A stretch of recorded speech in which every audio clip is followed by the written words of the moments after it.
All right. Yo, welcome back. We are back with another episode of the Fold Podcast. This your brother Khalid Salam. Make sure y'all go like, share, and subscribe. Tell a friend and tell a friend. Check us out on all podcast platforms, Apple Podcasts, Google Podcasts, Spotify, etc., etc. I'll pass it down the line, let the rest of the guys introduce themselves, and we'll get into it. Man. Where the hell you been, Millie? Where you been at, dog? Man, listen. Talk to these niggas, man. Where you been at, dog? Hey, they said, I thought you had four, but I don't know what's going on, bro. Where's your boy? Hey, listen, man. I've been MIA, but I'm back like I never left, man. You see me in the flesh. I've been, man, busy. Fatherhood and then business as usual, man. You know, with ICE here in Columbus, you know, kind of put a delay on things. A lot of our co-brothers and stuff, they weren't really in the be out there working. They felt like they had to stay inside. They wasn't willing to work as much. So ICE ain't got nothing to do with your black ass.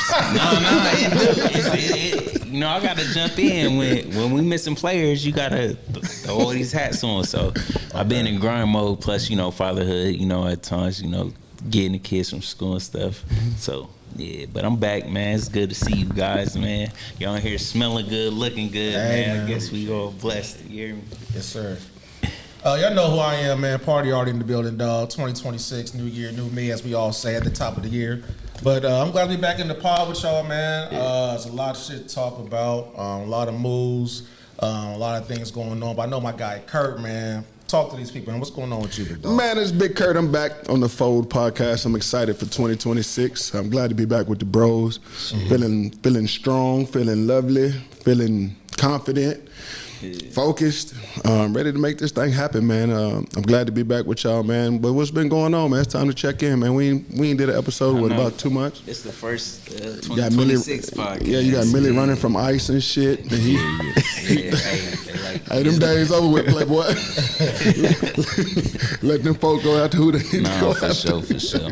It's hard being black when your name Miguel. Hey, you not Hispanic on some serious stuff? You not Dominican or nothing? Nah. So what was your people thinking when they named you Miguel?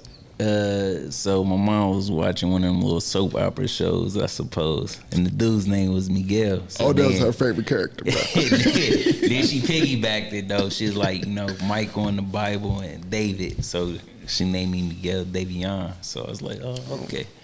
All right. That nigga sound like an expensive liquor. I'm drinking that Miguel Davion. Hey, but you need to go ahead and trademark that. You got something coming out. You might as well go get yourself in the spirits section. Oh, God. So how y'all been doing mentally, bro? What's going on, man? You know, anybody want to start us off? Give us a rating. I'm gonna say mentally, man. I say I've been on a 9.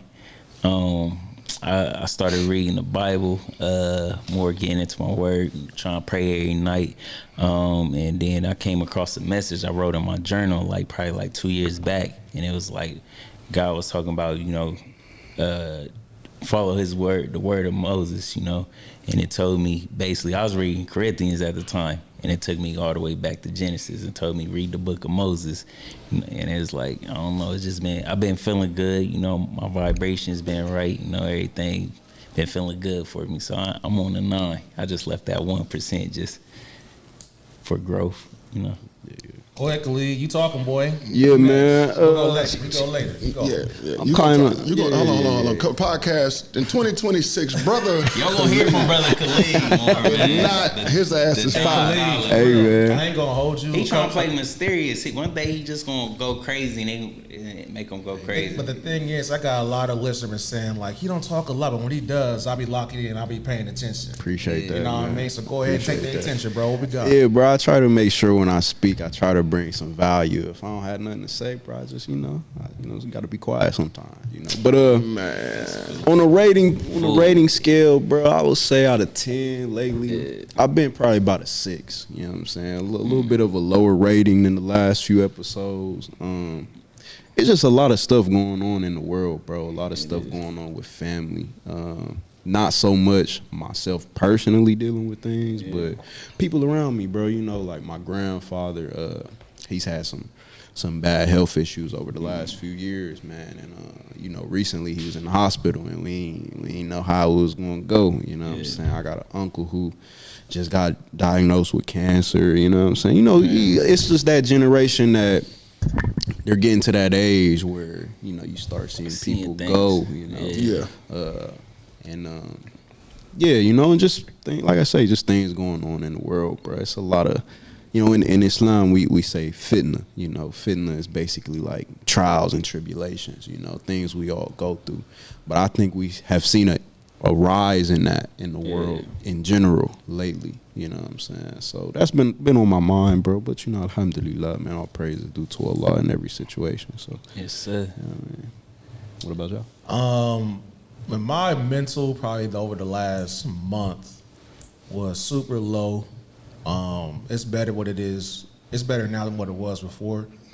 So let me see. December the 12th was a Friday. That was probably one of the worst days of my life. I ain't gonna hold y'all. So first, I remember I was with Nationwide for 10 years. Long story short, not there no more. So I got that call that morning. Later that day, my mom texted me, my cousin Brandon, we're the same, he's 39. He died of a heart attack in his sleep. And then that evening around 11:30, my cousin called and said, well, cuz grandpa died. So that all happened within a 24-hour span. So it was bad for me for about those 3 days. And then just having the support, you know, of a better half with your wife, man, she really held me down with that. But then also, you know, I went to North Carolina for 9 days for the funeral, all that type of stuff. So that was kind of a big shift in regards to my responsibility with the family, because he was the patriarch and my last living grandparent. So now it's like, okay, well, I'm getting old. The generation above me, they getting old. They're in their 60s and 70s too. So now I'm trying to figure out, okay, what's the what land do we own down here? And what's the money looking like? What's this and that? So I'm starting to get a lot of that information because I'm like the one grandchild that has like something going on in his life. And I mean, everybody got my head on straight. So now I have all these different responsibilities outside of my own home. Now I got everything in terms of my extended family. So that's really been a big weight on me. But each day is getting better. But getting back to the point, you know, my mental's probably about a 7 right now. It's probably like at a 3. But my circle, my foundation, my village is really there to support me when I need them. I have great accountability partners that checked in on me, that called me, condolences, all that type of shit. So with that being said, man, I'm about a 7 right now, yo. 7 not bad. 7 not bad after what you just experienced, bro. Because I've been there before. We can tap into it and talk about it a little bit probably today, just to enlighten some of the people on how to deal with certain situations, especially dealing with death. It's not, especially in the black community, it's not really talked about at all. It's kind of more so pushed underneath the rug and left onto a more religion-based thing. Instead of really understanding what is going on, we kind of sweep it underneath the rug so we don't get the chance to feel the emotions that we're supposed to feel as human beings. Right. But I'm gonna tap in. I'm probably about an 8 right now. I'm highly motivated, man. I got my year planned out. I got my goals written down. I'm really focused. I'm about to drop 2 new companies. I also I quit my job. I realized that in these situations that I know my worth. You know what I'm saying? So I'm back out coaching with Nike and Adidas right now. We're traveling, coaching 5-star camps, being a good dad, well, being a great dad. Everything I do this year, man, I just want to give it 110%. And the way I look at it is, if I can't give it 110%, I don't want to do it. And then if I don't have the people or the players around me to be able to accomplish or do what they say they're going to do, then f*** them. I hate to say it like that, but hey, Gilly said it the best. You know what I'm saying? No, it's just Wallow. Wallow said it the best. I mean, I don't have time to wait no more, man.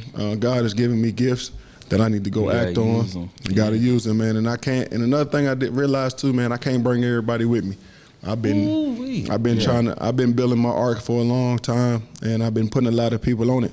And a lot of people just don't deserve to be what I got. Come on, Pastor. You see what I'm saying? So, and I'm starting to realize that I'm tired of being tired. So, throughout that journey that I've started a while ago, actually it started back in July, right? It started back for me in July, and then I went on leave from work in August, and then that's when all my emotions and everything started hitting me, and I'm just like, man, I don't even know how to deal with this. But at the time off, just to realize how much pressure I was under just to perform in corporate America, and it just didn't seem like it was getting me anywhere. And I'm, as you know, me being a former athlete, I'm grading myself every day. So if I'm just doing the bare minimum or the bare basics, I feel like I'm not accomplishing nothing. I feel like God put me here to do something real special. So I'm really ready to tap into it.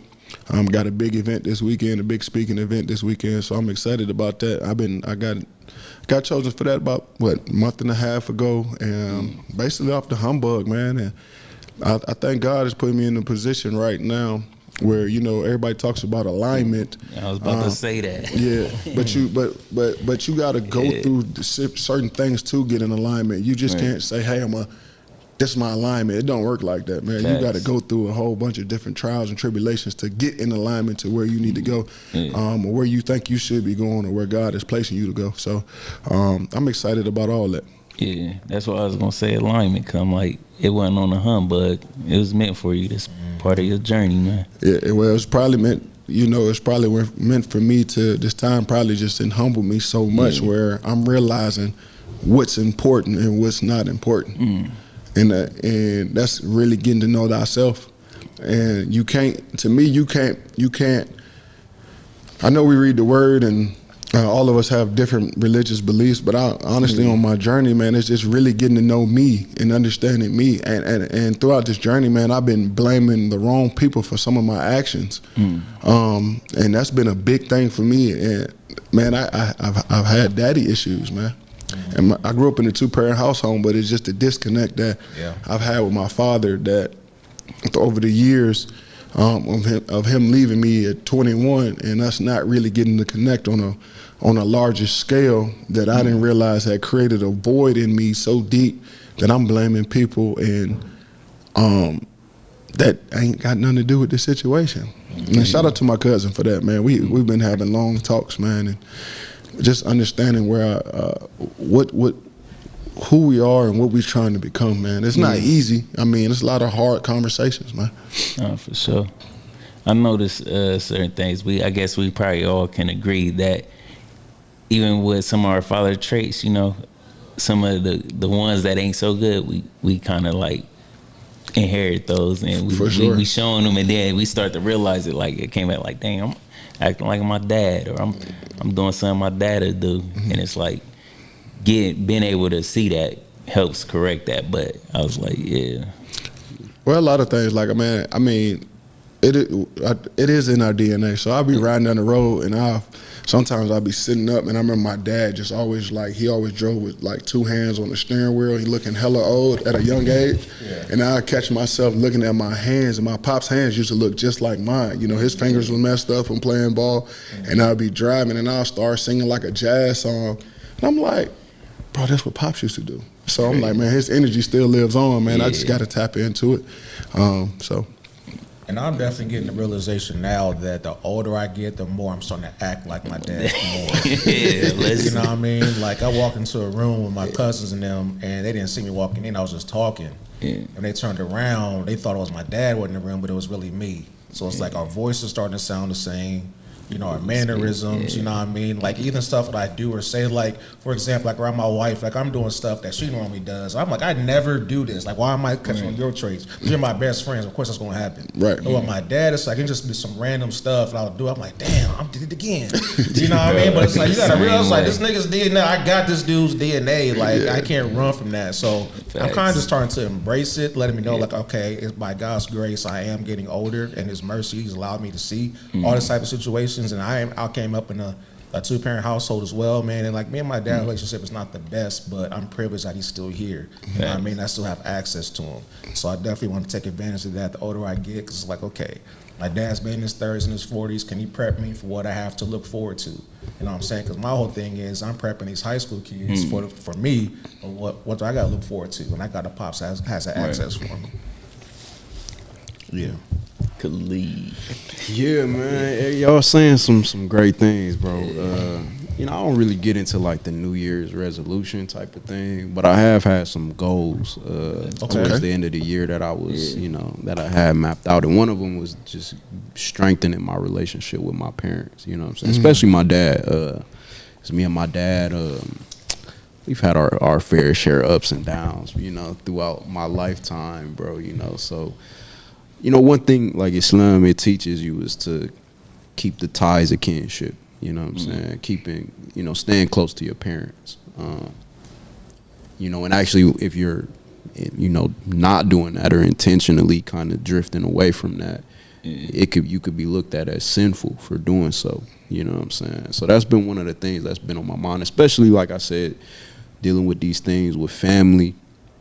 One of the questions I've been asking people lately is to go back to your earliest memory, your earliest positive memory that you share with someone else, you know, where someone else was in that memory with you.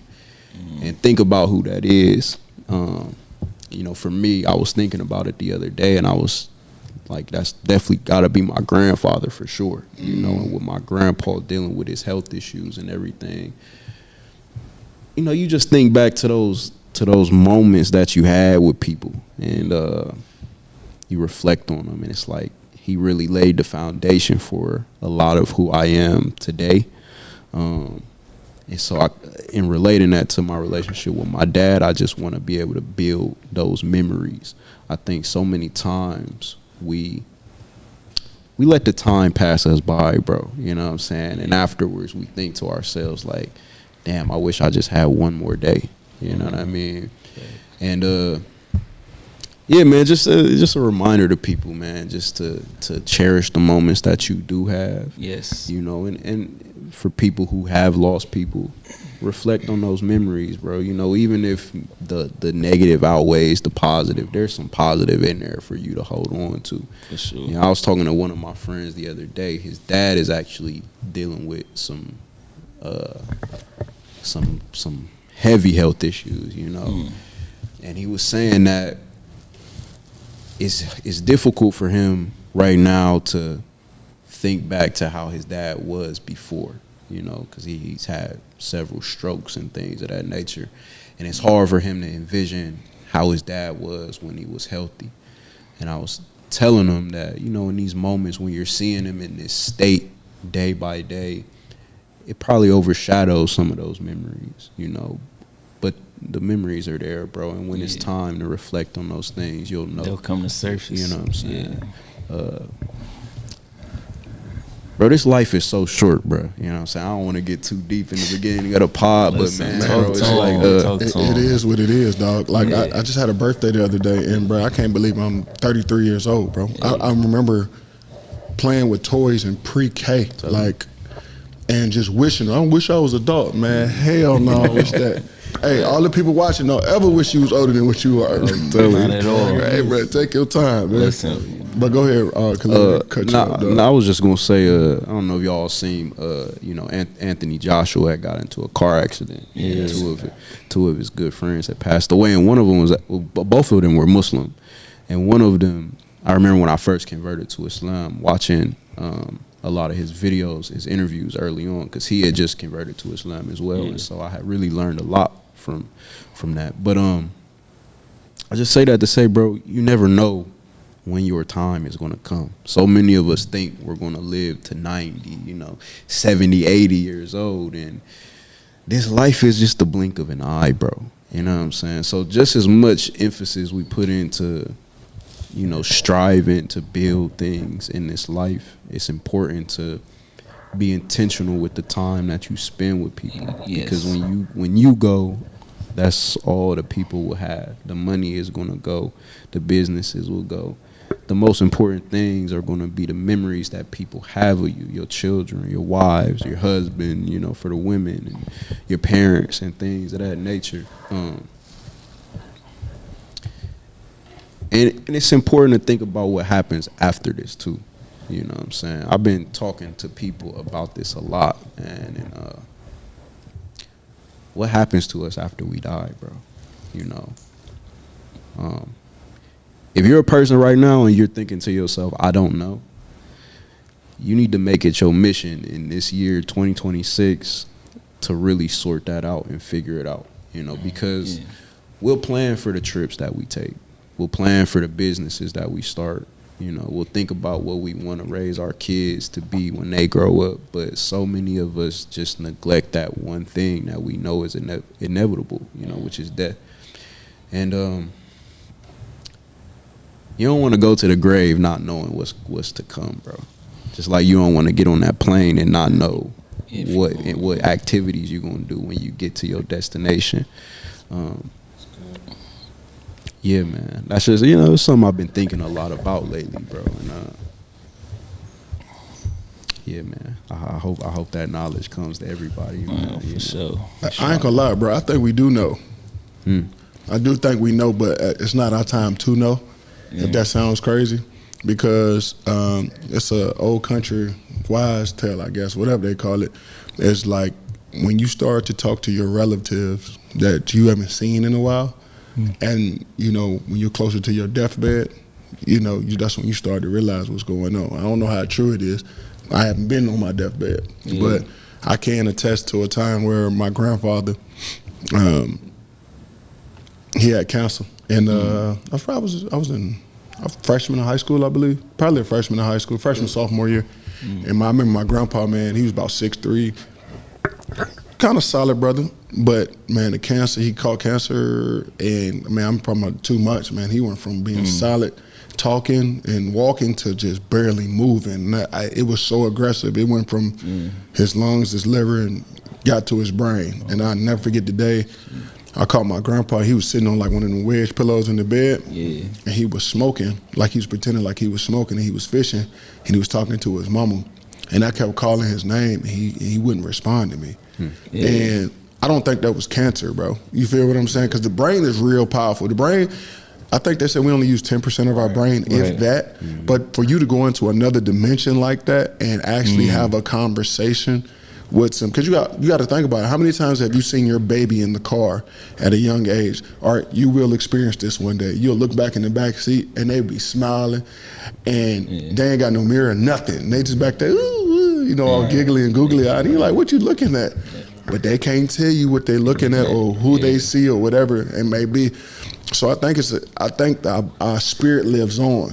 You know what I mean? I think our form of energy lives on. But I just think throughout the religious processes that we all have been introduced to, that it's kind of convoluted about what we really see because everybody has a different type of opinion. But I don't think we die. I think we die in the physical form. But you know, we always, you know, even people with my sons, they say, man, you've been here before. Like I don't think people say that mistakenly. I just think it's just so much stuff that's going on in the world that's introduced to us that we kind of get, it kind of makes it like convoluted.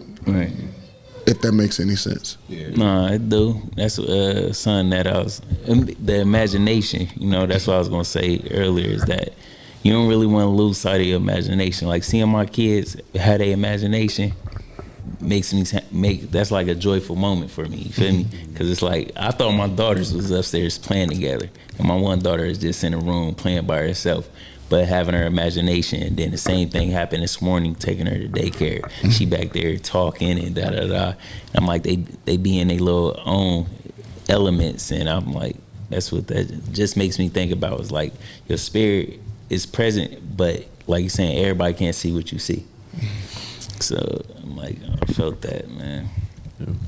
Well, I guess my little 2 cents with that, man, is, you know, I definitely believe there's a life after this, man, but, you know, our spirit continues. But with us, it's like we are considered what's called a tripartite being, right? So you got the body, the flesh, you know, you got the mind and the soul, you got the heart and the spirit, right? So the flesh, of course, is going to die. It's going to go into the ground. It's going to be thrown into the burner, fried up. It's going to be gone. Ashes to ashes, dust to dust. But the spirit carries on, man, and that's when you have like those like angel and demon situations. Like, okay, the angel's telling me this, but the devil's side telling me that. But that's your body and your flesh, you know, combating what your spirit and your mind knows. You know what I mean? So I know that carries on. And then secondly, just when it comes to life in general, specifically when it comes to being in your youth. Like I was watching the interview with T.D. Jakes and Cam Newton, And he was talking about how like you're trying to do everything while you're young, but it goes by so fast. So you compare your youth like when you're in the shower, right?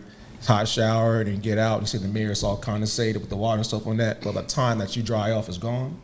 That's how your youth is. You know what I mean? So it's like we're young. Like I'm no longer young. I'm almost 40 years old. I'm not young. I think young is like 29 and below.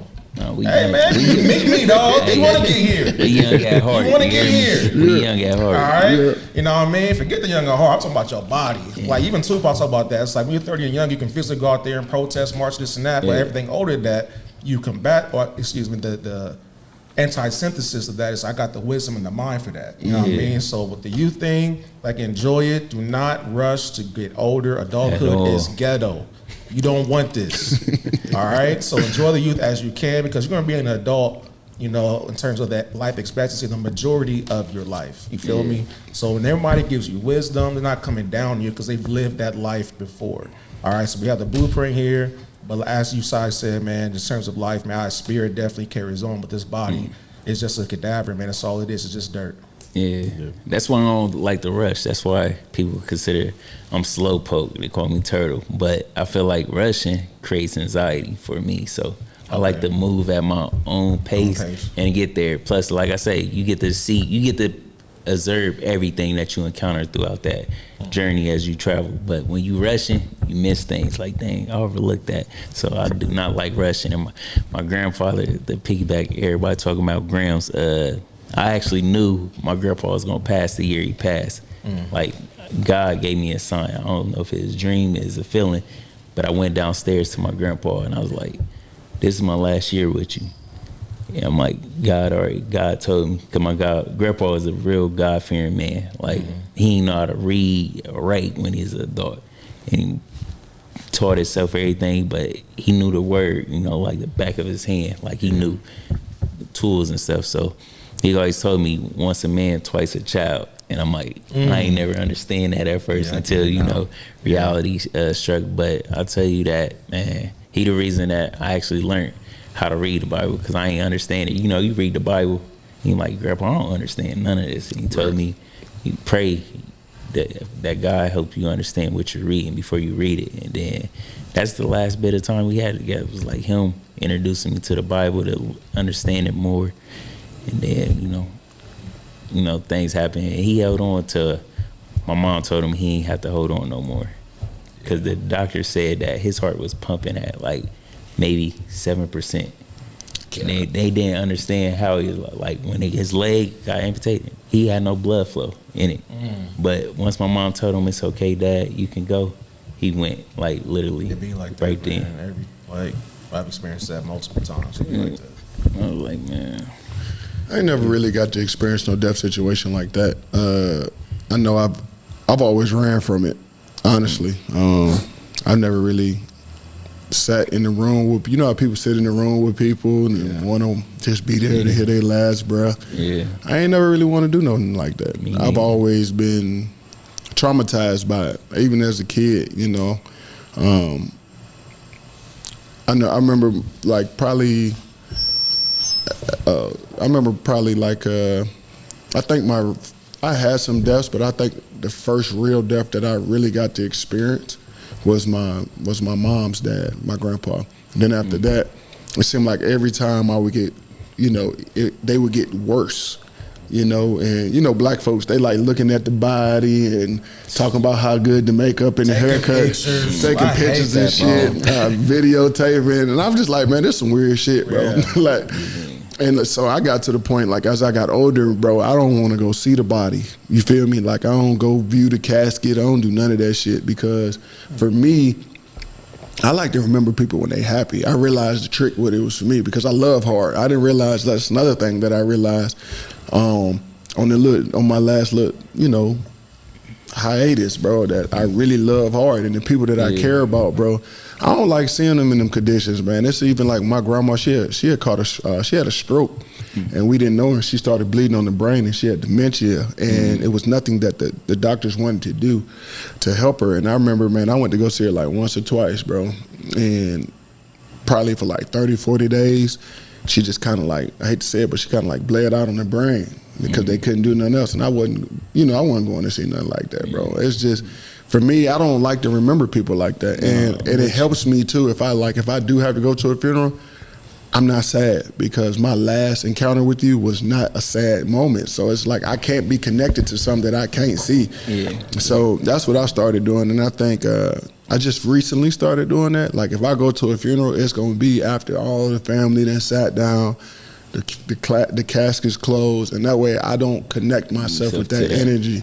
I can't do it because then it takes me so long to like recover. I just feel empty. You know what I mean? It's just like I have no motivation, even though it has nothing to do with me. I just like I don't have any motivation to do nothing. I'm not myself, bro, because it's like, damn, like this person really died. Like we're not gonna see them no more. Like, and so now I try to take death and make it like if somebody died, I want to have a party. You know what I mean? Exactly. Ain't no funeral for me. So like if I die tomorrow, and y'all hear about it, don't put me in no damn casket in no church. Take my black ass out to the field and throw a bonfire, cookout, have a DJ. Put you in a lawn chair, hey, bro, put me in a lawn chair, cuz just close the casket up, put me over there, and just have a party, man. Just celebrate me. Just celebrate all my accomplishments. And if I help change your life or whatever, I don't want to be in there with all that heavy ass music. Emotions. You ain't gonna have no choice, brother. Listen. Y'all go against my will. And y'all see, look, you see a big black dude with some shoulder pads on and just some football pants.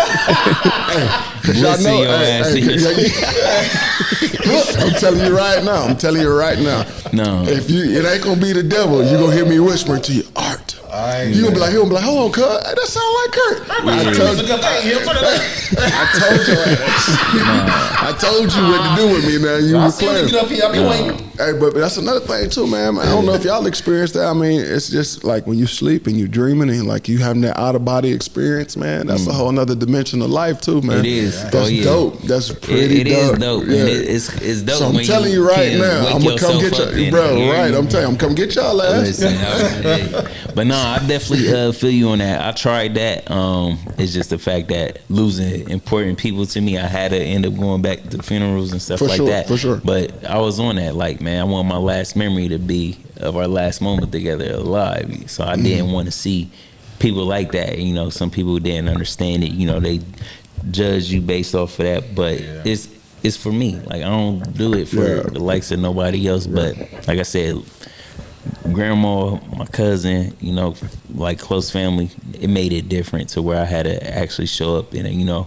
But like I said, you know, my cousin was the first time I ever kept it together. You feel me? That anger didn't get the best of me at a funeral, so I was thankful for that. But you know, I prayed the day before, so I'm like, you know, God kept His hand on me because my mom ain't want me to go cut my cousin's hair because she's like, that's like your brother. She's like, you see him like that, that's gonna mess you up mentally. But I was like, at peace. Yeah, like I felt like he was in a room watching us, but I was at peace, and it did have that effect on me. So I done had some dope experiences. I can't lie with death though.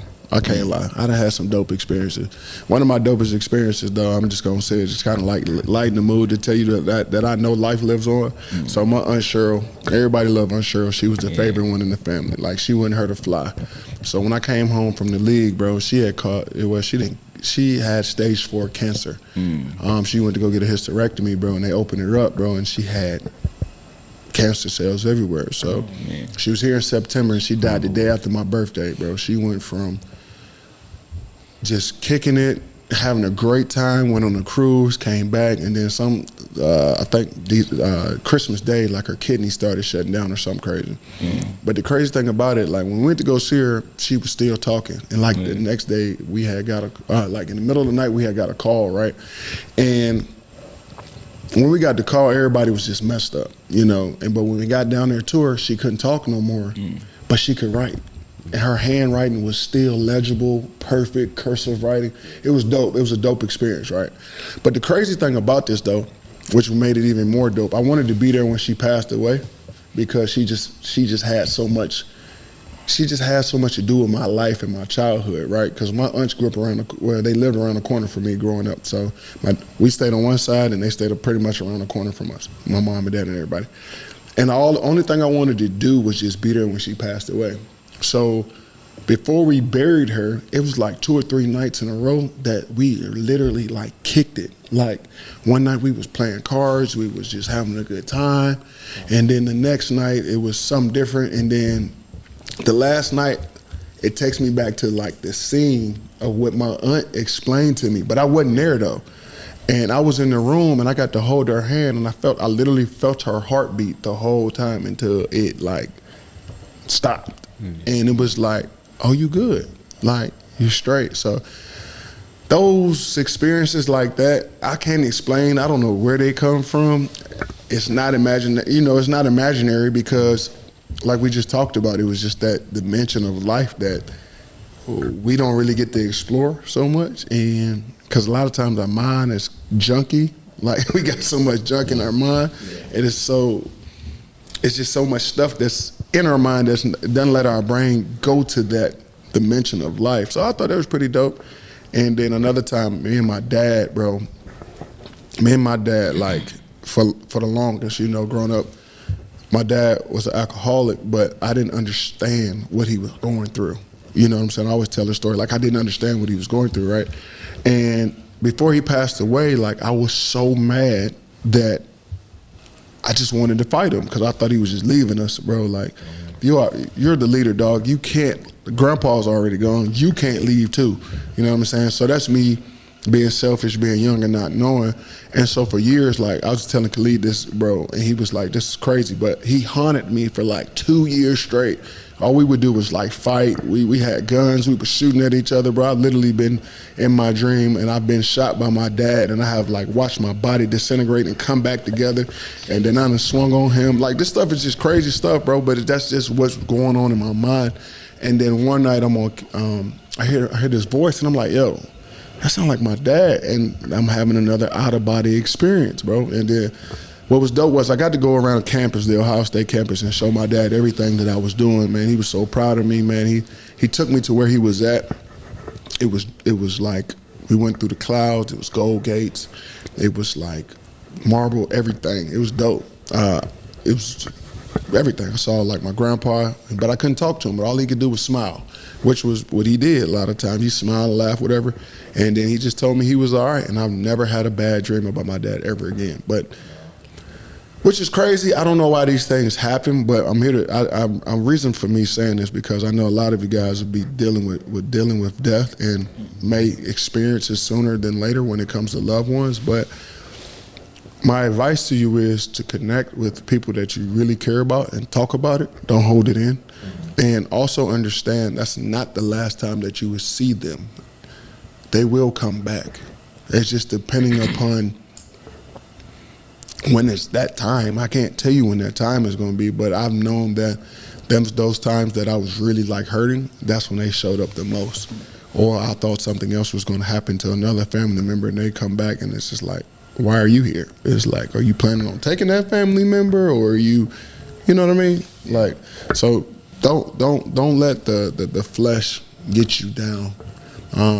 It's okay to go through what you're going through, but remember those times that you did experience with them and let that be your last memory. And don't let nobody force you into doing something that you don't want to do when it comes to your time of grieving. Because a lot of times people try to, well, come over here, do this, do that. Well, we need you over here. Like, hold on, bro, that's too many emotions for me. Like, I'm cool. Like, let me do me. If it's next week, I'll see y'all next week. I might stop by and do a little chicken dinner, little green beans, a little mac and cheese, but I'm not gonna be over here all day. I'm not gonna be over here soaking all day and sulking and everybody just crying every 30 seconds. I can't do that. It's just too much. So any of the bros, man, y'all ever want to talk about it, I think I'm in a great place to be a help. I'm not gonna come with you with a lot of spiritual stuff. I'm just gonna come to you with the reality that you will have a void that you can't fulfill. And people gonna try to tell you all these ways to fill it and you're never gonna be able to fill it. And you just have to understand, like, take a moment where it's like, you know what?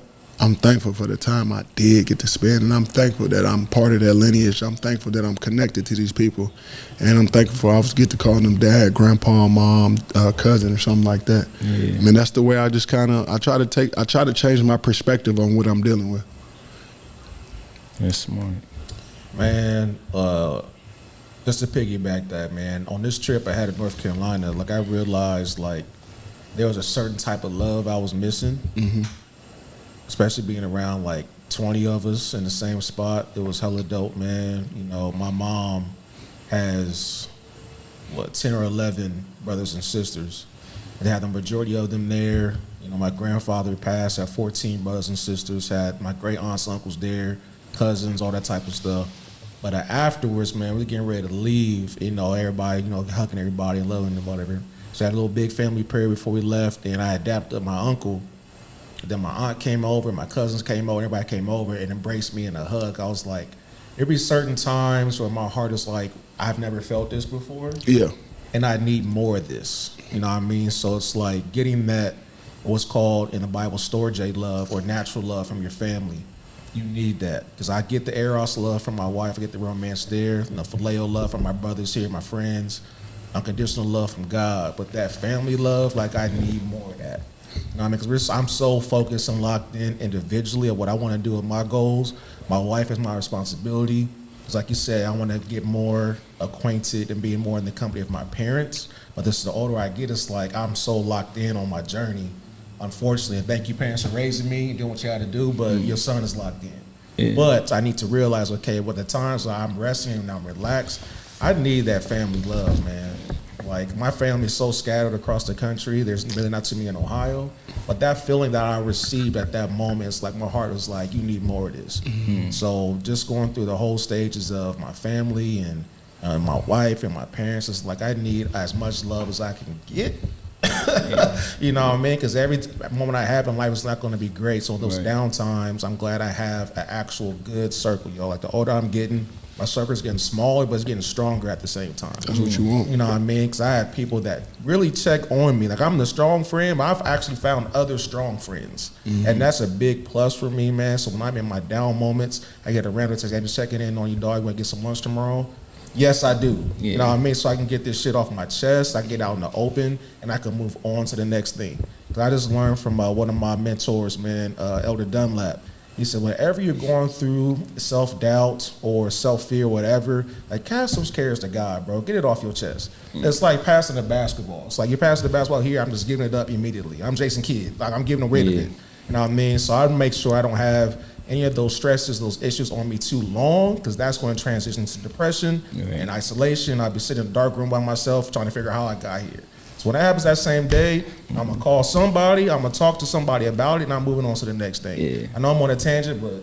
No, you're not on a tangent. You're speaking about some real things that I think that the community that we're building here needs to understand.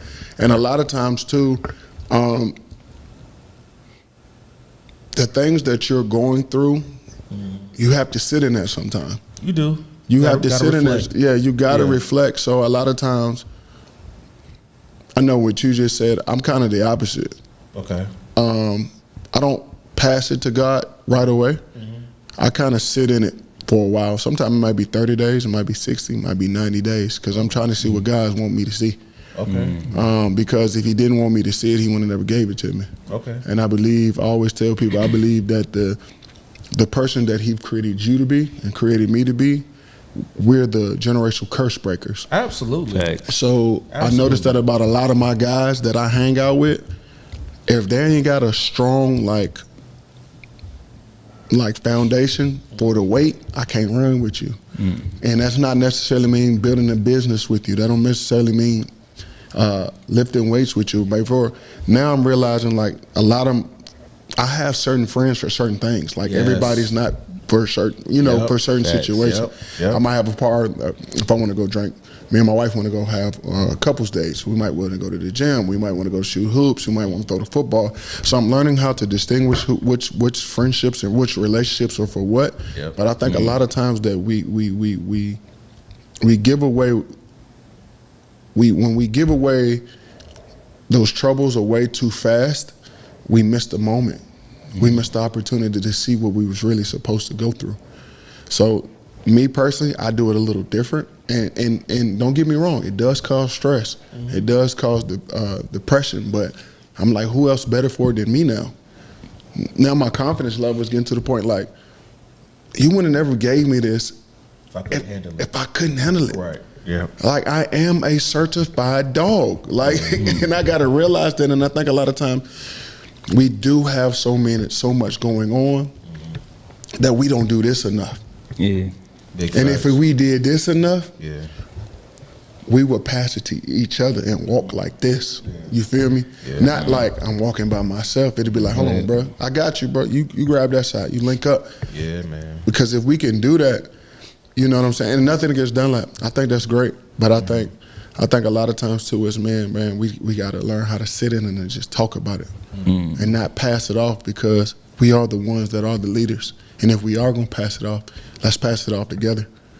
You know what I'm saying? Yeah. And not neglect the responsibility of what's been given to us. Facts. Yeah. Facts. Shoot, that bring me back when bro told me. He said sometimes God taking away from you because you stepping in His place. You feel me? When everybody needs you, you answering their call. There You you doing go. this. He said, so God was let me take this from him, so then he can't. You feel me? Interfere with the lesson that what they need to gain from it. So that's what made me start drawing back. And I was like, man, I ain't never think about it like that. Like, yeah, that loss you took, it's like that's because somebody's gonna end up calling you and da da da. So, But when you take your losses, they not losses. They You lessons. got to understand that this life ain't for you. yeah, That's what and that's when I realized I was driving home and I was telling y'all about this speech at the beginning. I've always wished I had a me. I remember. I wish I had a me and me. You understand what I'm saying like that? I wish I had Being somebody. unstoppable. Explain Bro. to those that may not know. Yeah. So basically,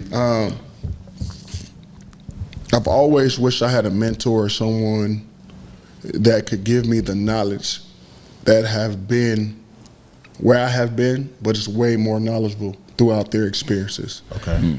I have experienced so much just with myself and with other relationships, the people that I've connected with. And I noticed that I am a healer, not like far as I touch people and I'm healing them, but I'm always therefore giving them some type of advice to get them somewhat to their next step. If not all the way, but some type of guidance to help them propel them forward. And a lot of times I never get that in return. But the way I've turned as Khalid always tells me on the phone, your perspective. Now that I've switched my perspective, I'm learning how to go through things in life and using my discernment on who I nurture, if that makes sense. Because I'm trying to nurture everybody. Hey, bro, hey, look, do this. Hey, no, baby, you got to do this. And I'm learning like, no, if I'm going to nurture, they have to be select people to nurture. So now I'm not pouring myself into a bottomless pit. So that way I can stay full and energized to be able to give to the people that I need to give to outside of myself. And it's not taxing on the body. No, that makes sense. I was reading Exodus last night, and basically once Moses started listening to everybody started coming to Moses from morning till evening, and his father-in-law told him like, man, that's too much for one man. You feel me? And that's when Moses started appointing people. Someone that basically take on hundreds, 50s, and 10s, and basically they handle the small matters that come to them. But if it's bigger issues, then that's when it'll basically be passed up to him, where he'll go through basically God's, he called it God's laws and things like that. So I definitely get you with that, man. I was like, that's crazy. And I'm telling you, everything that we go through in life, man, it's in the Bible. It's in the the blueprint, word. man. It's That's in the why word, the word says God sent His Son in flesh, baby. So when we do pray, exactly what we need, exactly what we want to go through the same circumstances, especially when you're going through temptation. You know what I mean? You know what I mean? Went through 40 days or 40 nights of that. And of course, we all go through temptation here as well. You know what those things are. So that's why I call them, God, help me, please. Pull me out of it. I'm about to put my paws on some temptation. Help me, Lord, please. Nah, for real. Like I look. I'm looking for something right now that I had wrote that. But y'all go ahead. I'm listening. Y'all go ahead. Oh no, I was just saying, like, you know, withdrawing from things. I was like, man, God gave me the strength to where it's like, if I say I'm gonna stop something, I'm able to stop it. And I'm like, a lot of people can't do that, but I'm like, Yeah. God gave me the strength to be able to do that. And, you know, typically I tell a person, man, it takes 22 days to get over a bad habit. That's right. And it's And like, to start one. yeah, I'm like, you can relapse at any given moment, but it's like once you make it to that threshold, you know you're capable. So if you do go back, it's by choice. It's not forced. So Yeah, I think, man, having a good balance in terms of, you know, seeking the assistance of God and still putting in the work at the same time. You know, so many people, they want to be on one side or the other, and you know, I think the best position to be in is having that balance of both. You know what I mean? There's a quote in Islam that basically says, who's better of an ally to have other than God, you know. So we have our brotherhood, we have our friends, we have our family that we go to, and that's great, you know, but to still call on God and asking for guidance and assistance in these situations is important. Yeah, man, that temptation thing that's a great topic, bro. Hey, man. Because we all deal with it, man. Exactly. You know? Keep your black ass in the house. Hey, man. temptation is real. Like I said, It's in the house too, dog. I said I'm not sports betting this year, but you know, like, and that's what something I'm letting go. So I'm get like, them notifications every day. listen, man. but I've been 30%, cool. I've been 50% listen. profit. I've been cool. I ain't even been thinking about it and stuff. So I'm like, all right, that's good. That's good. So, I mean, temptation is everywhere. You know, that's something when I get down on my knees and pray. You know, I definitely always ask God for guidance because you never know what tomorrow might bring. You got an idea what tomorrow will be, but at the same time, you never know what you might wake up and walk into. So, I mean, Yeah. You know, there's a quote in the Bible. I don't really go to the Bible too often about things, man. But That's called balance. Like you said, it's balance. Yeah, I do read the Bible and study and everything, but you know, that's a whole conversation for a different day. But there's a quote, I can't remember the exact passage, but it talks about how you know, Jesus was tempted in all the same ways that man is tempted, you know what I'm saying? And, you know, a lot of people, they think about the external temptation, you know, or the external trials that we have.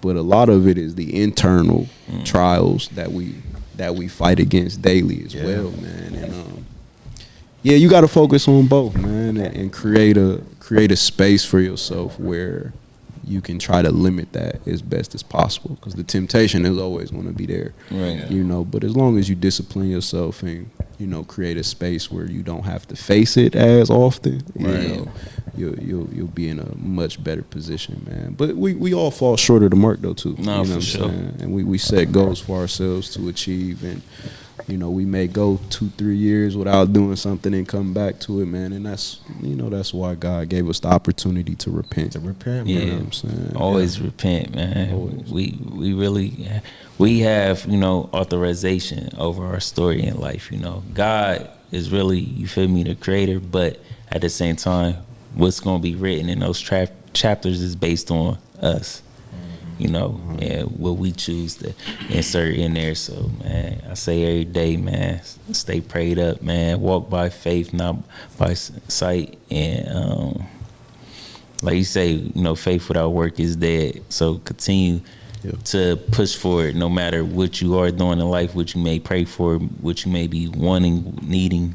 Continue to progress forward, because, you know, you don't want to be a sitting duck. All right. What you looking for, CZ? Man, I ain't find it. I'll be able to drop it on the next Fold. Fold podcast, bro. I just got a lot of stuff that I write down, man. I've been just writing and just trying to put put my plan into action where it doesn't seem selfish, but it is going to be selfish. And I'm trying 2026. It's 2026. Yeah. And my plan... It's personal. It's personal. It's real personal because I've been through a lot of stuff that I done put my own self through, and then putting myself in the wrong situations and dealing with the wrong people, but also learning to what to do now and just trying to figure out how do I make the best of who I am and what I stand for my family as well. But I also realized too throughout this journey, to be able to go where you want to go, something has to be sacrificed. Absolutely. Facts. And I don't mean that in a bad way, but it's time, it's energy, that type of sacrifice. I ain't talking about that wild shit they be doing on TV. Great, Nah, I told comes with you, sacrifice. somebody has to sacrifice. I said every family that got to the level of success, a family generational wealth that they've attained, came because someone sacrificed. And someone has to be willing. Everybody rather live for themselves and not really sacrifice for everybody else. And that's like this year it's personal. Like, you know, I'm focused on what's in my four walls. You feel me? Family first, you know, kids, lady, you know, moms and stuff like that. But then outside of that, you know, like I'm not as resourceful as I was. You know, you can't call. I'm gonna tell you, call. You know, talk to God. You need, you need. Call God. Pray about it. Did you pray about it first? Like before you come to me, I need to know God. Old school. Listen, I need to know God sent you to me rather than you just jumping to me. I need go pray about it and go ask those 100 other people you speak to on a day to day before you hit me when we don't really talk. But like, cause I've been spending time with mom on Sundays. Been going over moms, having dinner, and like it's been very peaceful. You know, game nights, cars and stuff like that. And she's been loving every ounce of it. You know, we pack bags sometimes and go spend the night. Hey, that's what's up. So yeah, so I mean, it's just, you know, 2026 is personal, man, and I promise, you know, it's with the best intent possible. You know, it's intentional with everything I do. Anything that I choose that I'm gonna do this year, I'm gonna make sure God, you feel me, okay. I'm gonna pray over, you know, before I invest, before I act, you know, my thoughts, you know, just to get that clarity that I need in those situations. Yeah, while we on this, before we end this, how do you know when God stamps it in the approval? He give you signs.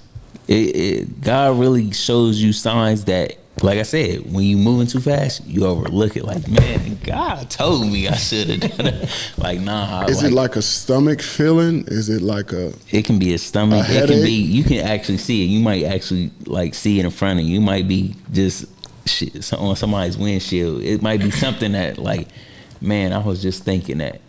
And it's just like God he's using life itself, you feel me, to give you direction in a sense. And it be just some of the simplest things, like it just be crazy. Like, you know how you might catch something, like you might read something, like, and it triggers that thought of, oh, that made me remember I need to do A-Wise, just like that. Well, with me, it's definitely a feeling for me, because I can differentiate the feeling of the way that my wife makes me feel versus when I know God is trying to say something to me at that moment. Right. So in this case, now one of my goals for this year is to actually host my own radio show on the radio. Okay. That's my goal, right? Okay. So Ain't no goal. That's done, gonna bro. happen. Shit. Yeah. I know it is. You but party already, I dog. still got to put the work in. Yeah, So for of sure. course, everybody has like their space where they have their best thinking, their best ideas. So mine's in the shower. So I was in the shower just thinking about stuff, and then I just heard a voice say, "Are you ready?" And so with me, you know, I've been able to hear God's voice ever since I was 21 years old, and I know that was Him. So I was like, okay. So I just began writing some stuff out. I wrote out 3 different mock radio shows. You know, I did voice tracking. I'm reaching out to people. And while I'm doing that, I'm still getting that same feeling I had in that moment. And then here come people either in rooms I didn't know I was invited into, but people are saying, hey, I'm X, Y, and Z. I do this, this, and this. And it's connecting with everything that I do. And then I'm going on like little brunch meetings, this and that. And of course, you know, I'm not with Nationwide no more. But somebody came in a position like, hey man, I want you to put together a proposal. I think you've been doing with the mentorship program, what you're doing after school, and we got a foundation for the youth. And if the proposal goes well, just slow your fees and your price, and they're going to be able to pay you for that. So I'm like, okay, God, I wouldn't be able to do all this other stuff. I was still doing this corporate America job every day. Right. So did I lose this job for a reason, for a bigger purpose? Definitely. You know what I mean? So it's like, just with those 3 words, are you ready? And me actually walking in that and really like saying, okay, God, I'm not going to use my sight no more. I'm going to really trust you and believe that you're going to have something better for me that I'm not even prepared for. So I want to make sure when I have those dreams, I dream bigger than that. Because really, there's really nothing impossible to him, and I am his child, so he's going to look out for me. So why not have this one life that I have to live it to the fullest? I want to die empty. I want to die with no regrets. I want to make sure that you know that when I'm walking into the room, God's there with me too, so I can't fail. You know what I'm saying? So at the end of the day, bro, whenever I pursue a goal and I know God is with me with that, it's like, how can I fail? Right. So I want to go into that different type of mindset, and then those are around me. I'm going to try to feed off of that and just pay it forward. Definitely. You know what I mean? So we were talking about that when your girl was here. What's her name? Starts with M. Malika. When she was here, we were talking about in terms of everything that you learn, that you research, don't gatekeep it. Like, give it to other people so they can enjoy that and push you forward. Because one of the biggest words I hate when it comes to black people is ignorance. You know what I mean? Because y'all don't read, y'all don't do this and that. I said, yes, we do. You're talking to the wrong ones. But if y'all don't, I'm going to make sure I do that for you, and I can keep that going. You know what I'm saying? Because if God does not bless me with a child, you will still know my name at the end of the day. My legacy is not just carried off of my children. It's going to be off of me and what I do and what I say. You know what I mean? So at the end of the day, y'all, that's how I hear God. I might hear him in 2 words, maybe 3 words, but I know it's him, and I just move forward in that. Because you might miss the mark. You know what I mean? So I gave this opportunity. I had it right here laid out in front of you. You decide not to do it. You know what I'm saying? Because gave it to somebody else. You know, exactly. That's when we start hating. Son, all right. I'm dead serious, bro. So everything is a life lesson. Just make sure that you review it. You sit in that. You know, you research it. Just look in the mirror for a second. You know what I mean? Identify the person that you are. We're not 16, 15. We are who we are. So at the end of the day, y'all, I love y'all niggas, man. Love you too, bro. Walk like it, talk like it, man. Yeah, That's man. important. Manager? Go ahead. Yeah, bismillah. Man, you know, that's such a great question, bro. And I agree with a lot of what, you know, both the brothers have said. Where do I even begin, bro? First and foremost, a lot of people want to know, how do you know if God is speaking to you? And they don't even really have any clear definition of who God is. You know, like, if someone came to me and said, hey, who is Millie? Or who is Art? Who is Kurt? There's a list of attributes that I could pick out to describe y'all.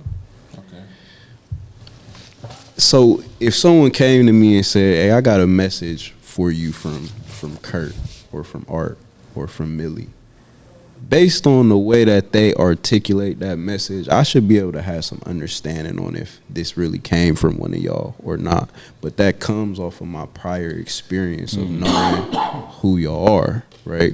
Yeah. So I always say this all the time. People put the cart before the horse. You know what I'm saying? You know, Kurt knows I say that all the time, man. Horse be in the back, cart be rolling. Exactly. Go ahead, bro. Yeah, I mean, the reason that I say that is because if you don't know if you can't identify who the message is coming from, it's going to be hard to decipher the message. You know what I'm saying?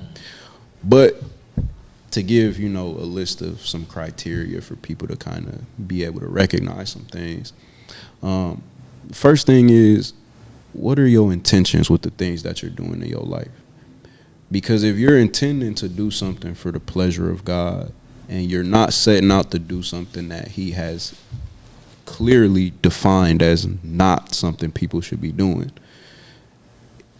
that will decrease the doubts that you have in your mind.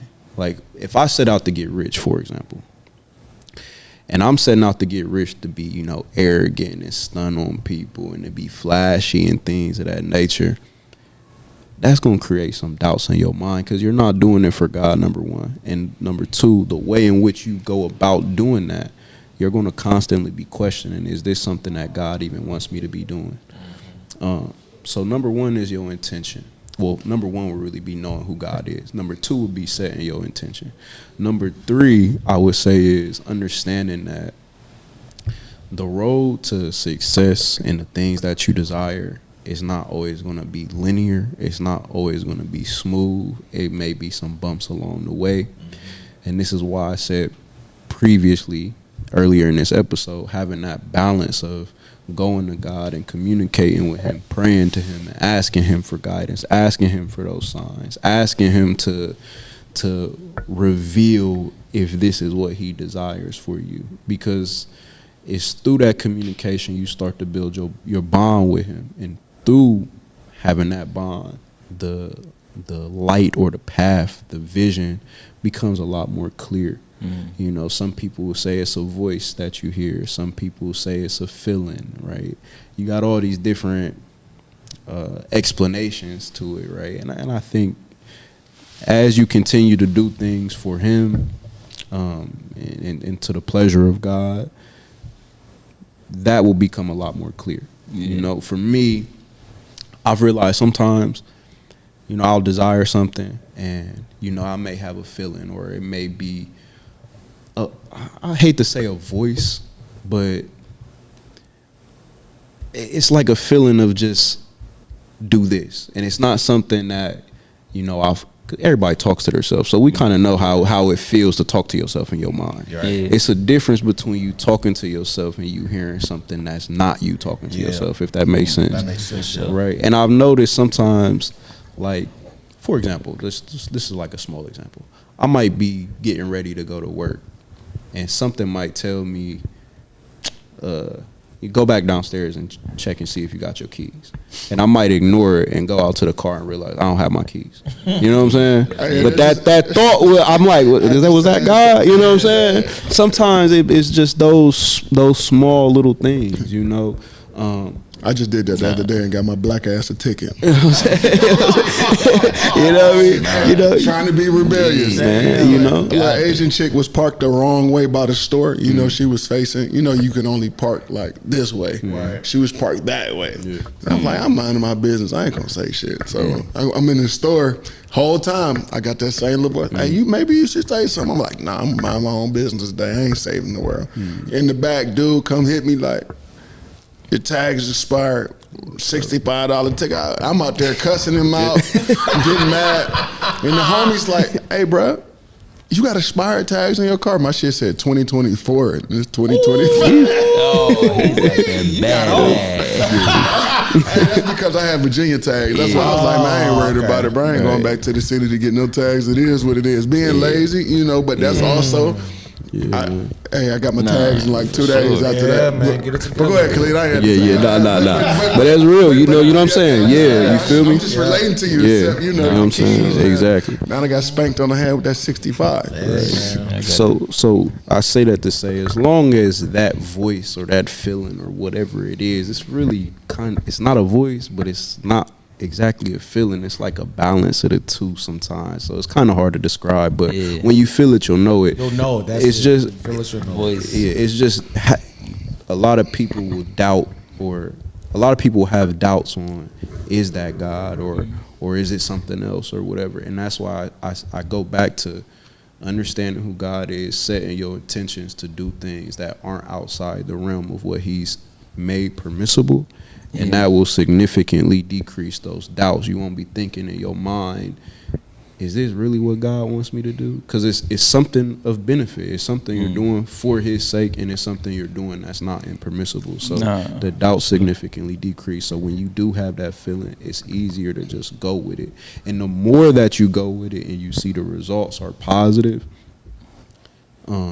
it just becomes like second nature, bro. It becomes just a part of who you are. You know what I'm saying? But like I say, bro, if you don't have an understanding of who God is, bro, it's really hard. Yeah, it's gonna be hard. That's why trusting in God is important, because like saying in the Bible, it show you, like, before Moses freed the children of Israel, like, the bush was on fire.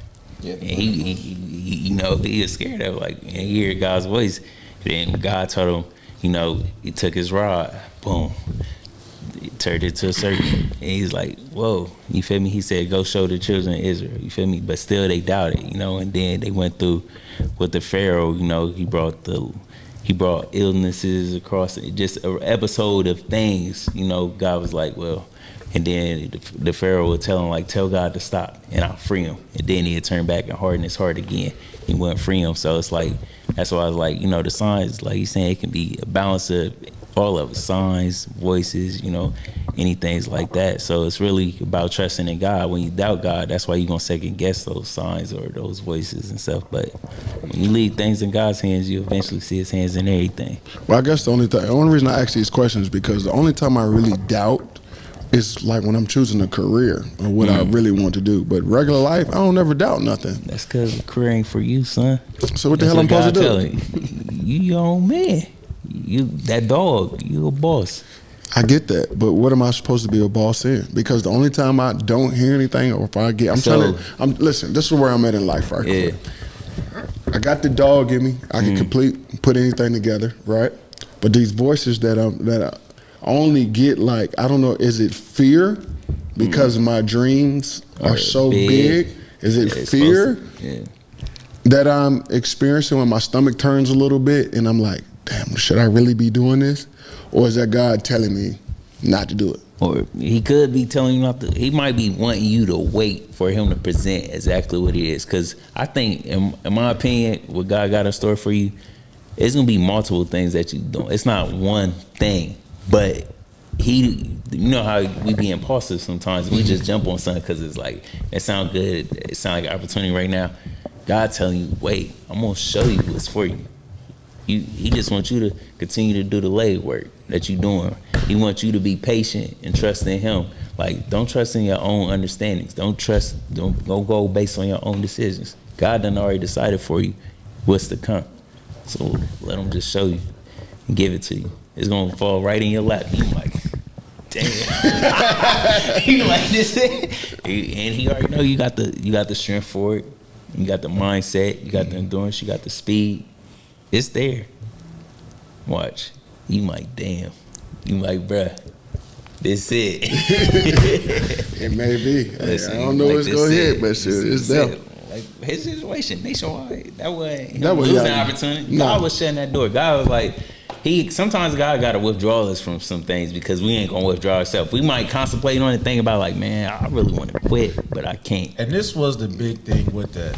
So I always kept saying, I don't have enough. You said you was gonna quit though. You've been saying that. I know, but this is the thing though. I always say I don't have enough time to do the stuff I really want to do. I was just about to say that. And I was like, well, here's 40 hours. You got 40 extra hours to do what you need to do. He threw that assist. Like, exactly. So I kind of just sped up the time that you was trying to be on because you got to realize God laughs at our plans. You got to realize that the life that we have, like he's the author of our journey. So say I've got 2026 goals, I'm doing all this stuff right now. So who really is actually able to make it through all their goals they have for that year? It does not go to plan because life's going to take you in a different direction. Bruh, so I was not going to wake up and say, man, I'm about to get fired from this job. I wasn't expecting that, but God was okay. Here's your speed bump. What you going to do now? The thing is, I've been prepping for this for years, so I know exactly what to do. Now this guy actually put it in action. I got to make the connection with the people I've been making connections with over the years. I got to also realize this, y'all. I got to pray for me on this one. I got to realize, you say you got that dog in you. I know I do as well, but it's like I'm just still too humble at it. I need to be able to walk into the room with confidence, knowing I'm supposed to be here versus like, am I really supposed to be here? Am I lost? Don't question. You know what I mean? No, you got to. That's what I'm saying. I'm questioning when I shouldn't be. So cut some DMX on in the car. What they really want from me. You know what I'm saying? Get some of that going and just walk in with your chest man, up. That's the only thing. Believe it or not, I have that problem too. Because of the identity of me creating a new identity. See, when I had my football, you're only doing that because the old you is versus the new you. Yeah. But the new you don't look familiar. But you comfortable over here, but you also got to understand if I don't put myself in these situations, I'm going to still be the old me. So at the end of the day, like you got to think, how many times, everybody on here can contest, How many times Art was like, bro, I just be working, bro. Like, I ain't never got no time. I see my wife only on Sunday. What? I'd be like, Go back to the previous episodes. I'll I'm find like, that. only Maybe on episode 2. Sunday. Like, bro, what you talking about? Like, man, that's See you all the time now, but that's one of the reasons I resigned from my job. Is because it was like, bro, it don't matter how much talent that I have to perform at these jobs or coach football or go do for somebody else's kids, bro. If I'm not feeding the family that I built myself, I'm doing myself a disservice. Absolutely. And so not unless we have some type of action plan between me and my wife to be able to complete the task on the daily or monthly, bro, it don't make sense because now you basically had some kids and you had a wife and now you don't know what to do with it. Right. And I think a lot of times we get into these situations prematurely because people are like, oh, you had a baby, you should get married, you should get that. Like, no, don't suggest none of that shit. Like, you should suggest, hey, figuring out, because having a family is a rich man game. I don't give a damn. I don't give a damn what nobody say, bro. not cheap. It's just not. No. Yeah, it's not, and it's not even. I mean, yes, it's a spiritual thing too, but a lot of us don't even know how to even really man, goddamn, I'm about to start a whole nother episode about tapping in about the spirits of having a wife and kids, but we'll talk about that next. But what I'm saying is a lot of times when we put ourselves in these situations, they're prematurely be based off of what we done seen and been exposed to. Because I'm here to attest, I don't think nobody should get married until they're 40s. But that's a whole nother topic. But we'll get into that. But all this stuff that we're talking about today can lead into that episode. Why I think we shouldn't get married into the 40s. But we'll remember that. And I do want to say, man, I appreciate you guys for elaborating on those voices, man. I think right now I'm just being impulsive. So I got to figure out a way to slow my mind down. I thought it was slow, but you guys, man, y'all moving slow motion, dog. I'm on Millie's time. I'm talking about my beat in my head. Y'all was like boom, boom, boom, boom, boom. Enjoy life. Listen, when they see me on time, they be surprised. You hear me? I move at my own pace. Okay, turtle. Oh, all right. Turtle. That explains why I take your ass along to get to where you need to get, turtle. Like, I be there, you hear me? Hey, man, but at the end of the day, man, I'm proud of you guys, man. We made it into 2026, and sure. we back together. We got many more episodes to do it. Man, I'm excited for what is there to come, man. Hopefully this year, not hopefully, man. We should get some sponsorships this year, man. Nah, for sure. And We will get sponsorships, man. Yeah, man. Shout out to Studio Never coming Mind soon, bro. Paying me. Studio coming soon, All bro. the things. Yeah. The studio is coming soon, man. Yes, sir. All action, baby. Hey, that's what we definitely get out here and network. Yeah, you know, yeah. let There's them plenty know of about people. the fold, introduce them to them, and let them know that we open for sponsorship. You know, if they're looking to promote their business, advertise it. You know, we give them a 15-second slot. Yeah. One day somebody will pay us $1 million for 30 seconds. Hey, Praise here we God. go. You hear me? All, you know, Man. Y'all got any closing words or advice for the people? Man, hold on, man. We clapped up for Khalid today, man. Drink champs.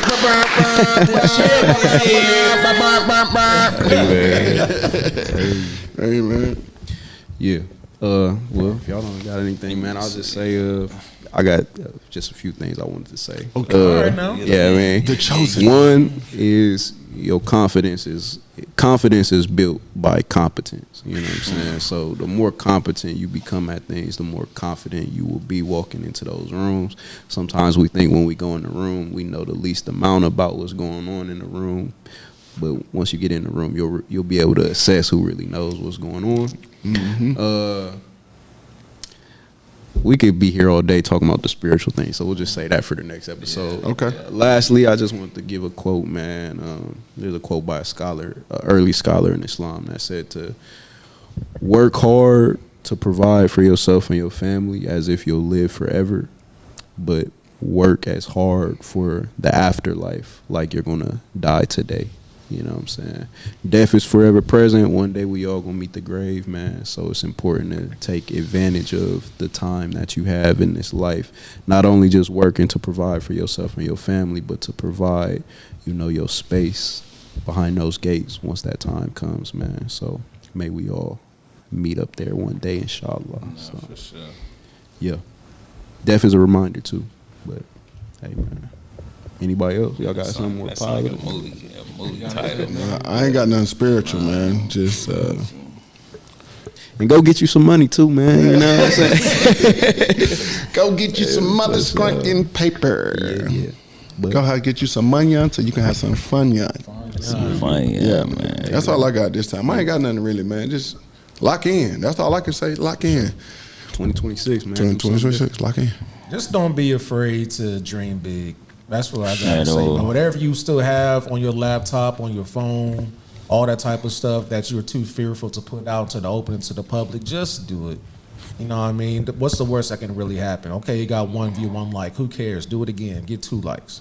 You know what I mean? Really put some pressure on yourself because He gave us all the gift and the talent and the skill, not to just keep to yourself, but to share with the world.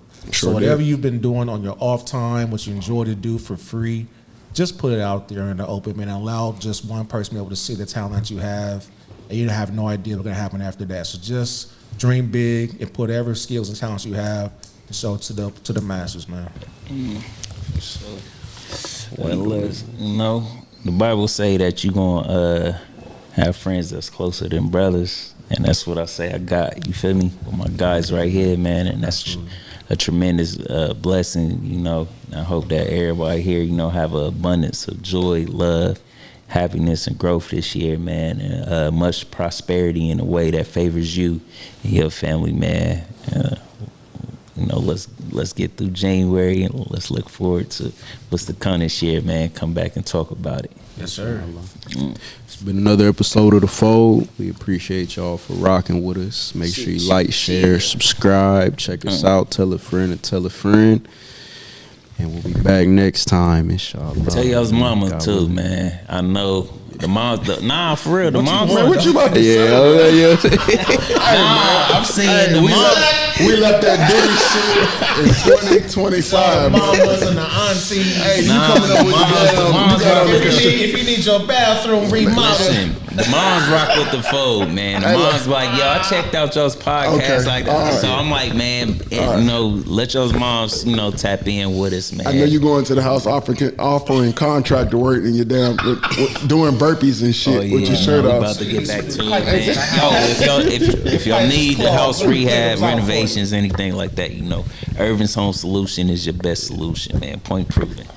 But yeah, let's lock in. Yeah, man. Hey, man, you gotta watch Millie, man. He go over there, start speaking Spanish and shit. I leave that through my amigos. Man. Listen, man. It's you got it. Man, y'all got it here, man.